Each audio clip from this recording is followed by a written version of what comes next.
Tenemos mucha más información. Exploramos cuáles son las reformas electorales que tocan temas sensibles en los congresistas. Los únicos, por cierto, que tienen la potestad de aprobar los cambios al sistema de partidos políticos. La brasa caliente pasó al Congreso de la República con la iniciativa de ley que propone cambios a la ley electoral, aunque las modificaciones toquen temas sensibles dentro de los mismos partidos o de políticos en particular. Para analistas, esta se convierte en la prueba de fuego para este desgastado en su legitimidad Congreso. Aunque diputados señalen que existe voluntad política, en la práctica hasta hoy no se había convocado a sesión extraordinaria, ni tampoco se tiene previsto incluir en la agenda la propuesta en la próxima sesión. Y entonces lo que se hace es conocerlas, se conocen, se les da la aprobación con 105 votos y se envían a la Corte de Constitucionalidad para que ya allá hagan el análisis y nos remitan de regreso cuál es la viabilidad de las mismas. Habría que tomar en consideración definitivamente la bancada mayoritaria, porque para estos cambios se requieren 105 votos definitivamente. Entre los principales cambios de la iniciativa se proponen temas sensibles para los mismos diputados, como apoyar la reelección en un solo periodo para los legisladores, además de controles sobre el transfugismo, méritos de capacidad e idoneidad y honradez, y que se prohíba la postulación de familiares en un mismo partido. Hay que ver si también 2 periodos o 3 periodos máximo sería lo idóneo, lo correcto.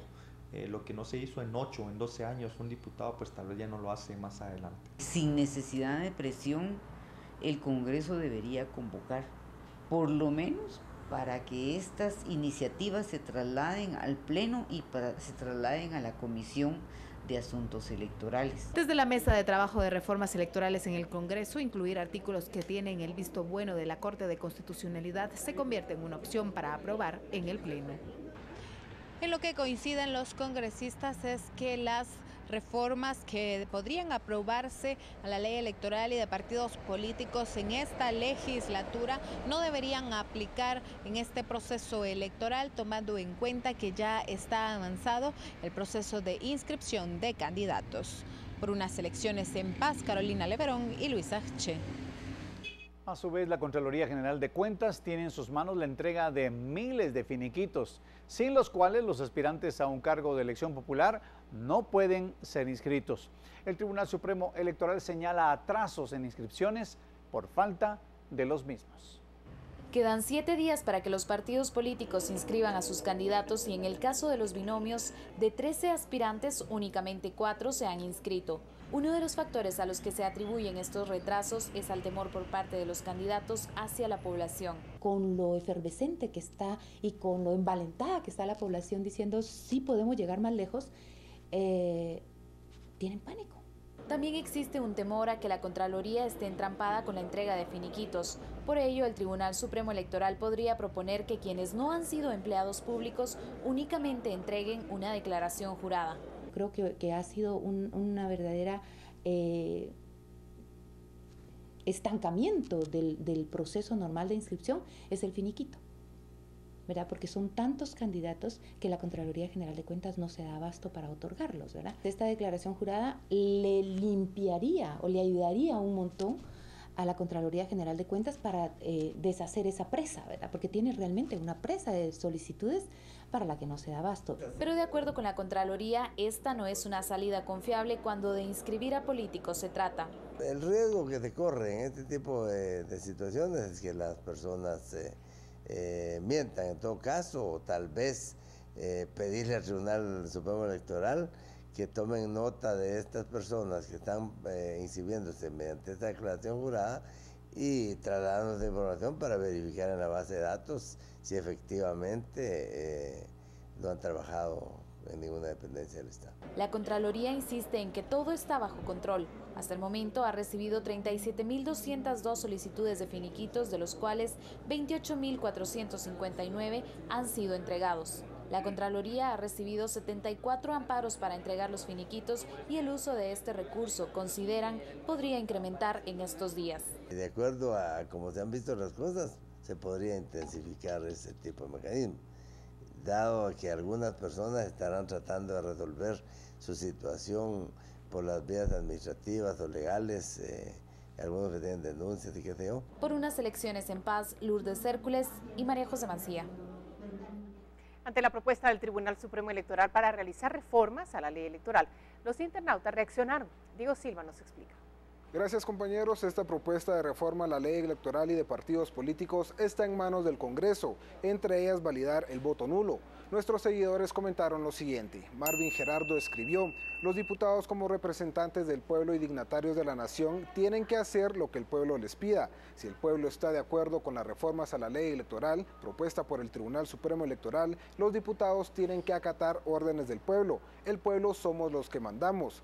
Castro Monterroso Marco dice: ese Congreso hay que reestructurarlo, hay que hacer unas cuantas manifestaciones enfrente a ver si no se ponen a trabajar. Luis Mérida opina: hay que exigir a esos corruptos politiqueros que aprueben ese paquete de reformas antes de las elecciones y que tenga vigencia inmediata. Y Michelle Zárate añade: no elecciones en septiembre si no hay reformas a la ley electoral y de partidos políticos. Estos son algunos de los comentarios que nos escriben en nuestras cuentas en Facebook, donde podrá encontrar esta y otra información, en nuestras redes sociales y nuestra página www.guatevision.com. Soy Diego Silva, que tenga una buena noche. Y con ciertas irregularidades se desarrolla el actual proceso electoral. Las recientes investigaciones en cuanto a corrupción en el Estado han desencadenado en hechos que inciden en la carrera por elegir a las próximas autoridades de nuestro país. Una serie de factores políticos y sociales han marcado el proceso electoral 2015, lo que ha llevado a los expertos a considerarlo como un momento atípico en la democracia del país. El primer factor consideran que es el descontento de la población con la clase política a raíz de los hechos de corrupción. Sin embargo, esto se ha traducido en tener una sociedad más crítica. Esto, aunado al segundo factor, la oleada de antejuicios que el Ministerio Público y la CICIG han presentado contra algunos funcionarios públicos. Algunos buscaban una reelección. De alguna manera les mandó a los partidos políticos el mensaje de: tengamos cuidado, porque la censura social va a ser dura, porque la sociedad despertó y la sociedad nos va a señalar. Entonces tratemos de mandar dentro de nuestras filas a la gente más limpia. De ahí que los antejuicios de alguna manera podríamos decir que son oportunos. Asimismo, encontrar que se dan pasos firmes para reformar la ley electoral y de partidos políticos, es decir, cambiar las reglas del juego en momentos de transición. Esta coyuntura se presta precisamente a que podamos contemplar la aprobación de las reformas a la ley electoral y de partidos políticos. Imagínense, es una ley que desde 1985 no se ha venido reformando, y esta ley debe obedecer a los nuevos intereses y a las nuevas demandas de un sistema electoral que desde hace mucho ya había dejado de ser disfuncional. Resaltan que estos tres factores envían un mensaje a la clase política. Incluso si la reforma entrara en vigencia para el próximo proceso electoral, la dinámica de los partidos cambiaría desde ya. Por unas elecciones en paz, Lourdes Hércules y María José Mancía. En medio de desfiles y protestas transcurre el 144 aniversario del Ejército.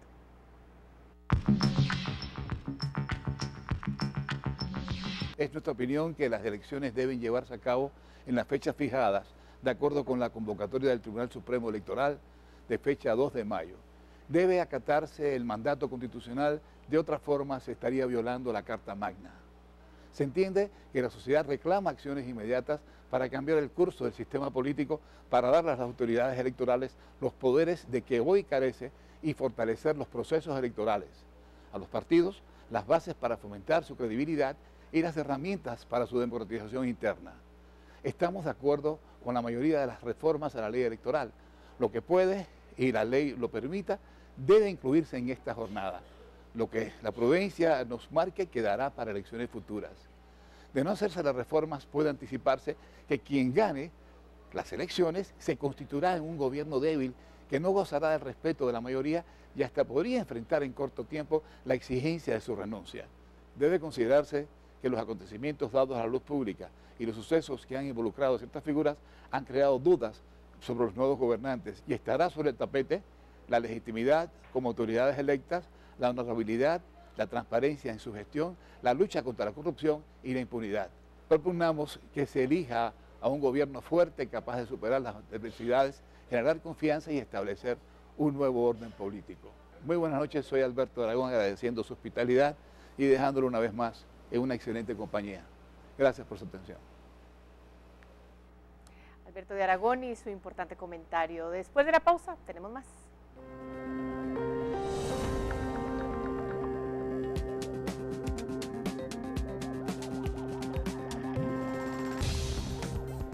En medio de desfiles y protestas transcurre el 144 aniversario del Ejército. Con eso regresamos.